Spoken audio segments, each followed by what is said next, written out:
Хайде да се облечете с мен, за да отивам да взимам сестра ми от детската градинка. Май днеска е последния ден от детската градинка и почва ваканцията и днеска имаше парти с всички деца. И сега ще се оправим и ще отивам да взимам сестра ми от детската градинка. Сложих си тази сладка на мама дрехата и сега ще видим нещо друго. Тук ми прави баланширани печени картофи във фурня за сестра ми. Нещо другото не можах да взимам повече, понеже гледах пътя, колите, количката, с тях големите обувки, които бях и просто внимавах и не можах да снимам. И както виждате, вече се прибрахме с сестра ми от детската градинка. И да.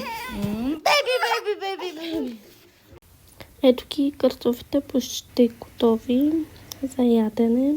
И това е сестра ми, която винаги обича да седи до мивката и да се прави на миячка, на чистачка, на домакинка.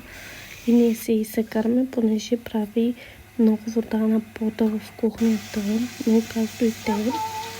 Сега ще си пия поп и всичко, което мама днес е приготвила съвсем сама, без моята помощ, и ще ядеме.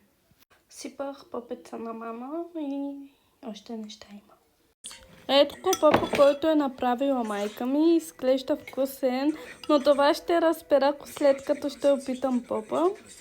И това са картофите, които майка ми е пекла в фурнята. Той ще си дам мнението. А през това време майка ми гледа Диво сърце. И сега ще ви кажа дали ми харесва или не ми харесва. Като е очевидно, че ще ми харесва.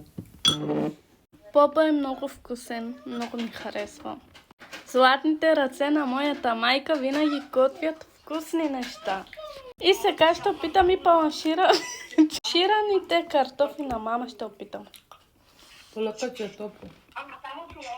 Пробвай със соса. Ако се чутите защо се смея толкова, то е защото Леля ми майка ми ме кара да се смее. Без соса са много по-добре, отколкото с соса, и соса е много луд. Не се усеща самия вкус на картофите, така че предпочитам да ги ям. Ето така. Предпочитам да ги ям без соса. Аз им давам 10 от 10, защото са вкусни.